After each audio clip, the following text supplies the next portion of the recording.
Assalamualaikum warahmatullahi wabarakatuh. Perkenalkan, kami dari kelompok 6. Kali ini kami akan mewawancarai beberapa orang yang ada di sekitar kami mengenai kasus Arthur Andersen. Untuk sebelumnya, kami akan memperkenalkan anggota kelompok kami, dimulai dari saya sendiri, Ahmad Farhan Firman dengan NIM 361222021, dan di samping kanan saya Dina Alexandra Tetami dengan NIM 361222003, dan di samping kiri saya Rizky Amalia Salam dengan NIM 361122005. Oke, itu adalah tadi anggota kelompok dari kami. Selanjutnya, mari saksikan video berikut ini. Baik, menurut Teh ini Kak, ini korupsi di Indonesia bagaimana ini, dan caranya ini mahasiswa untuk tanggulangi ini korupsi di Indonesia itu kayak bagaimana?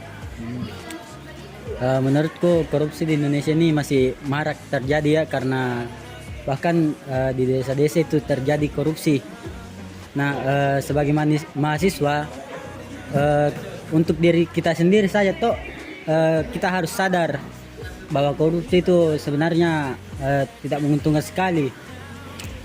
Jadi dari segi mahasiswa kita tanamkan diri kita bahwa korupsi itu sebenarnya tidak baik, dan saya lihat di dunia kampus juga itu beberapa dosen yang banyak juga korupsi waktu, seperti itu toh, korupsi jamnya dia keluar, dan itu menyebabkan mahasiswa kayak terdoktrin itu kayak korupsi juga apa, tapi bukan dalam hal waktu juga, tapi kayak nyontek dan sebagainya, mungkin itu.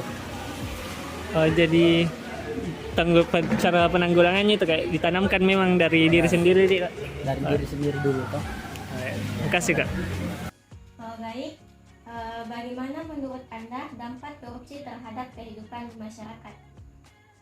korupsi memiliki dampak yang sangat buruk bagi kehidupan masyarakat, mengakibatkan kerugian finansial, merusak moral dan integritas, serta menghambat pembangunan dan kemajuan sosial.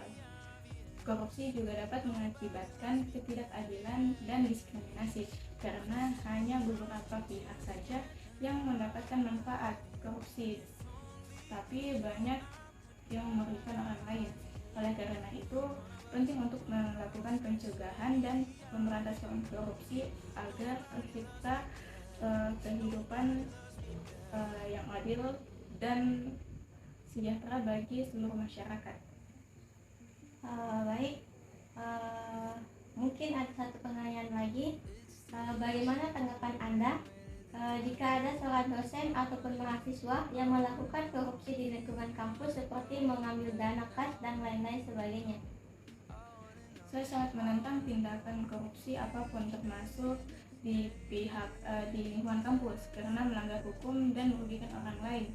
Jika ada dosen atau mahasiswa yang melakukan tindakan korupsi seperti mengambil dana kas, maka harus dihentikan dan pelaku harus diadili sesuai dengan hukum yang berlaku, serta melakukan upaya untuk melakukan pencegahan dan pengawasan yang lebih ketat agar hal tersebut tidak terjadi, apalagi di lingkungan kampus ya.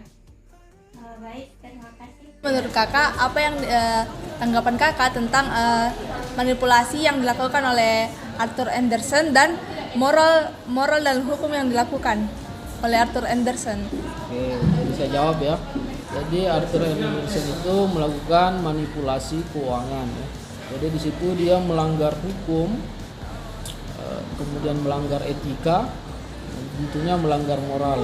Nah, ini tentu berbahaya ya, karena laporan keuangan itu merefleksikan bagaimana sebuah perusahaan ya, apakah itu kinerjanya dan segala macam. Nah, kalau ini dimanipulasi berarti bisa membawa dampak negatif kepada investor ya, atau stakeholder. Nah, jadi kalau misal pelanggaran secara hukum, mungkin ada beberapa hukum yang dilanggar.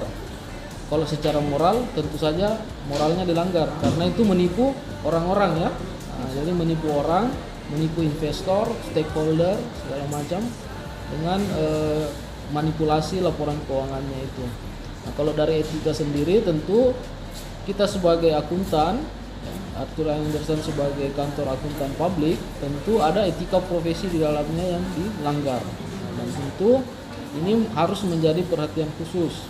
Apalagi setelah dampak kejadian kasus Arthur Andersen ini, ada beberapa undang-undang yang diterbitkan oleh Amerika untuk melindungi investor.